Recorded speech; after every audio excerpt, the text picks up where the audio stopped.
Sorry it's been so long since I've made a video. You can detect the kind of heavy, gravelly note in my voice. I think Kiwi has finally passed the virus baton on to me, and it is my turn to get the cold, which has been lurking for you know, a little while. It's been waiting to ensnare me, and I think it finally has, because I've got that kind of head fug where I feel a bit sleepy and I feel a bit kind of muzzy and cotton wool like in my head. So easy videos only for today, I'm afraid. I'm going to do the getting to know you better tag, or get to know me better tag. I was tagged by the lovely Daisy Nation, who is beautiful and just a very genuine, lovely person, so you should probably go check her out. I'm going to tag probably a few people in the description box. So, question 1, are you named after anyone? Just going to make the font bigger because I can't see, I'm so blind. I'm not named after anyone, but I know that I'm definitely not named after someone, in the sense that my mum had 3 options when she was pregnant, Chloe, Sophie and Camille. And 2 weeks before she gave birth, her best French friend decided to name her dog Sophie, so I'm definitely not named Sophie because of that. When was the last time you cried? I don't really cry that often. I basically had a heart of stone until about 15, when, you know, you're mid-puberty, and then I cried at everything. Probably after an argument with Kiwi or something, because we do argue, we're not perfect. I would think it less normal if we didn't argue occasionally, to be fair. Mostly just kind of spats, but sometimes, you know, there's a big one that creeps in. But either that or during a film or something. Do you have kids? I hope not. Actually, in truth, I'm not a very maternal person. I've never had that kind of blossoming maternal urge. When I was given my cousin's baby to hold, I just thought, oh, well, that's a baby, you know, very objective about that. But rather than kind of, oh, it's a baby. So that's going to be a compromise if Kiwi and I ever decide to, you know, tie the knot. If you were another person, would you be a friend of yourself? Difficult question, because what kind of other person would I be? I mean, I probably overanalyzed this, but if I were a person that liked jokes, had a sense of humour, and then I probably would be a friend of myself. But I do recognise I have faults. I get angry really quickly, kind of like a firework, in that, you know, it's all over and done with. I can be argumentative, I am opinionated, I do love to laugh, I can chat with anyone, but I think I'm quite hard to get to know properly on a kind of real, deep level. I think Kiwi's probably the only person who knows me like that. Do you use sarcasm a lot? Yes, I do, but not in the mean way, like, can I have a glass of water? No, which is what one of my friends went through a phase of doing. But actually Kiwi and I tend to talk in lol speak and internet speak a lot, which is really sad. But we'll be watching TV and he'll say something like, that's what she said, and I'll see lol, high five. We are quite sad. Will you ever bungee jump? Bit of a presumptuous question. I don't know if I will, but I would like to. I love kind of adrenaline sports. I haven't done loads of them, but I love that feeling. I love kind of, I guess skiing is probably the most tame one of them all, because I think it's quite a bit scary when you're standing at the top of a black slope and then you're contemplating the way down. I don't know if that's just me, but it is quite terrifying. But I have done zip wiring and abseiling, which aren't really, you know, necessarily really scary sports, but they're really, really fun, and I like that kind of thing, so I would like to bungee jump. I would also like to skydive. What's your favourite cereal? Mine is porridge. I've pretty much had it every day since it started getting cold. It is filling, nutritious, warming. You can have it with ridiculous amounts of toppings. I like mine with brown sugar, but, you know, stewed apples, cinnamon, strawberry, vanilla essence, vanilla extract I should say. Yeah, I love porridge, but if we're talking about kids cereal, I like Golden Grahams. Now, I haven't seen them in the United Kingdom for about 10 years, but when I lived in Spain, they had them on the supermarket shelves. I literally bought about 3 packets and I just ate them for 2 months solid. I loved them. But if I had room in my suitcase, I would have brought some back. We only have cinnamon grahams in the UK and they suck. Otherwise, I love Weetos. Kiwi and I don't have Weetos in the house because we would literally just eat them as a snack. Kiwi loves a bowl of cereal anyway as a snack, but we would just eat them and eat them and eat them, and they're too expensive. What's the first thing you notice about people? Expression, eyes, mouth, if they're smiling, if they're sad, you know, kind of emotion and expression, how they present emotion through the face and body language. If we're talking about men, I notice height first. I would never date a short man. I just don't know why, but short men just really don't do it for me. I like them to be really tall and lean, no muscles. I don't even notice things like, you know, muscles, bum, things like that, because I'm just not really bothered. Face has to have a pretty face and has to be tall. What is your eye colour? Contentious question, actually. I've been told forever and ever by people that know me that my eye colour is blue. However, when I met Kiwi, he actually this really annoys him because he doesn't think my eyes are blue at all. He thinks they're kind of a greyish, greeny blue. So, I don't know. Let's look into the camera freakily for a bit. I would say blue, but it's kind of like when you repeat a word so many times that it stops making sense. Like, I was always told that I have blue eyes, but now when I look in the mirror, because someone told me I don't have blue eyes, I look in the mirror and I can't actually tell what colour my eyes are, which sounds a bit silly. Scary movie or happy ending? Scary movie. I love kind of psychological scary movies. I don't mind the gory ones as well. I will watch things like Saw, you know, for mild entertainment, but I love kind of psychological ghosty films like 28 Days Later. The others I found quite good. Anything kind of ghosty and scary. I like classic scary movies as well. But when it gets towards Christmas, I kind of get that yearning to sit with a nice cup of hot chocolate and marshmallows and watch kind of fuzzy, sappy films. So at Christmas time, happy endings. Favourite smells? Bonfires and blown out matches and blown out things on fire, basically. We used to have a wood burning stove in my old house, which my parents moved away from and moved into a crap townhouse. Not better.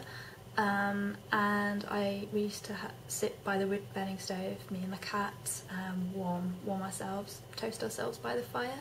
I also like the smell of bread baking. What else? Sugared violets, very sweet smells like hot chestnuts being sold on the streets, and also warm kind of spicy smells, but I think that's pretty obvious because we're getting towards Christmas. Summer or winter? Winter represents, I love winter, I'm a winter baby, and I don't feel at home in summer. I get really hot and really sweaty and really annoyed. My makeup falls off my face. I feel like my body is about swelled up to about 4 times the size that it naturally is. So I much prefer winter, where I can layer up in my nice long sleeve sweaters and sit inside and feel cosy, mulled wine and big coats and scarves, and not having to worry about losing weight too much. Computer or television? I've thought this through, and I would say computer in a heartbeat. I'm a massive computer game junkie. I love Zelda, I love Pokemon, don't hate me, I love Pokemon. Monkey Island games, anything by LucasArts, Grim Fandango.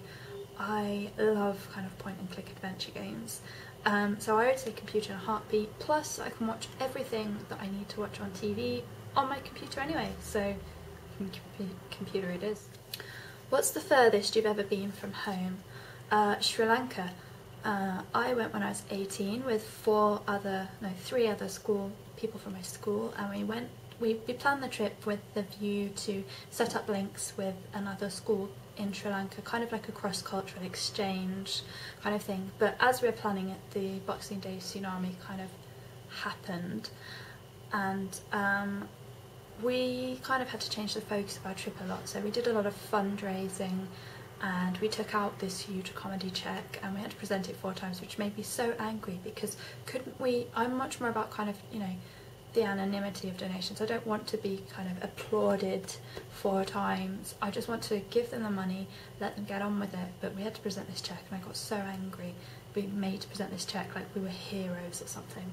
But we actually went to quite a lot of places. We went to Sigiriya, which is kind of like a huge ruined palace rock thing, as I remember. We climbed all the way to the top and there were monkeys and we couldn't feed them because they were probably rabid. We went to an elephant orphanage, we went to Kandy, Colombo, and we also went to Uluwatuna, which is one of the places where the tsunami hit pretty badly. And well, there was a place near Uluwatuna and there was a cricket stadium, and this was where the boys from Eton had died when the tsunami hit in the cricket stadium, and the clock on the cricket stadium was the same time as when the tsunami had hit, which was quite harrowing. And then as you drive into the village there were tents all the way down the roadside, and it was pretty awful actually. We went to visit this school and it was basically just a shell with nothing in it, and the thing that struck me the most was that I had a bag of sweets because I was supposed to stay with kind of a host family, so we were told to bring some British sweets to give them as a thank you. I didn't get to stay with mine because I had sunstroke, so I gave these sweets out to these children and they didn't actually know what to do with them, and that was kind of the hit of the culture shock for me, because they just held these sweets in their hands. Because they probably, I don't know, they probably weren't used to these kind of Western commodities, and they just held them in their hands. We all had to do the kind of hand to mouth to let them know that it was, you know, something to eat. You had to chew really exaggeratedly. But it was a pretty harrowing trip actually. Do you have any special talents? I can backflip.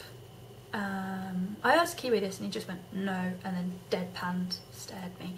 So I don't want to blow my own trumpet, but I love to write. I love interesting combinations of syntax, lexes, interesting combinations of words, interesting words. I love to write.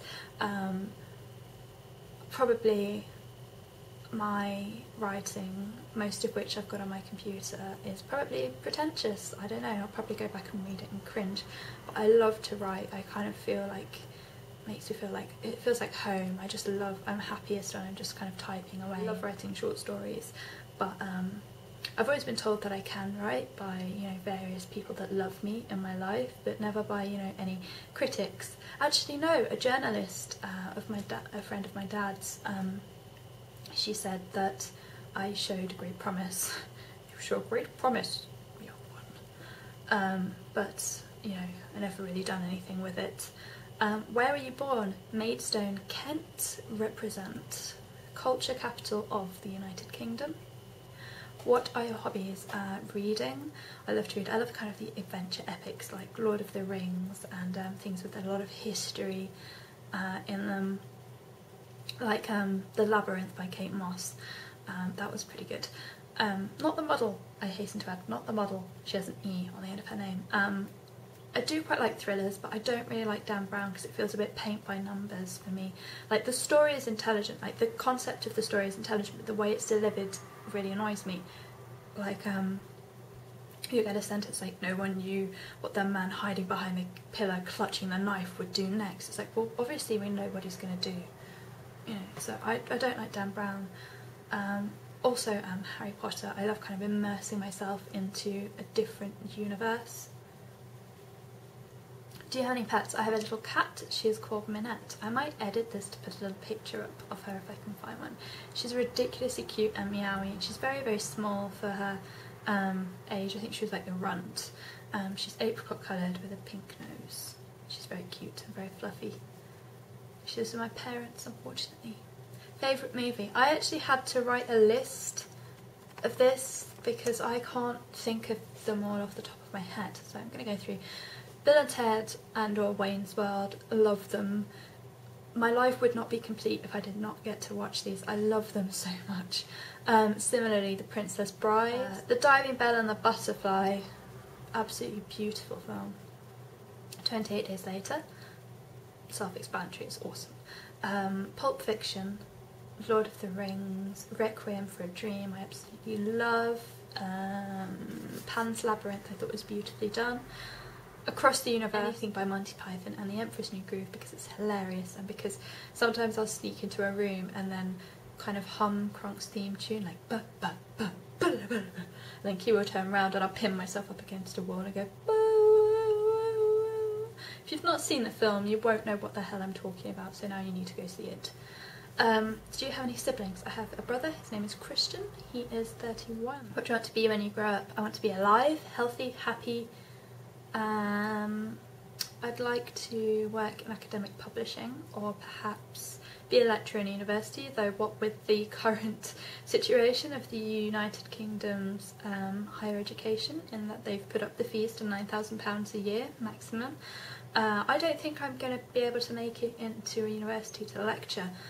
So ultimate dream, I'd like to write, just write and be happy and be published, but you know, that won't happen. Maybe I'll get my thesis published, I could get my foot in the door and then kind of, you know, sell contraband copies of my novels, you know, like a book in a book, like the smugglers used to do. I can like pretend that it's an academic thesis and then put my actual kind of book in the middle. Yeah. Hopefully you enjoyed this video. Sorry my voice is a bit crazy and the lighting is interesting. My hair is also quite interesting. I'm going to leave you be, hopefully get another video filmed today, unless Kiwi comes demanding lunch, which you probably will. Yeah, so I'll see you in a bit.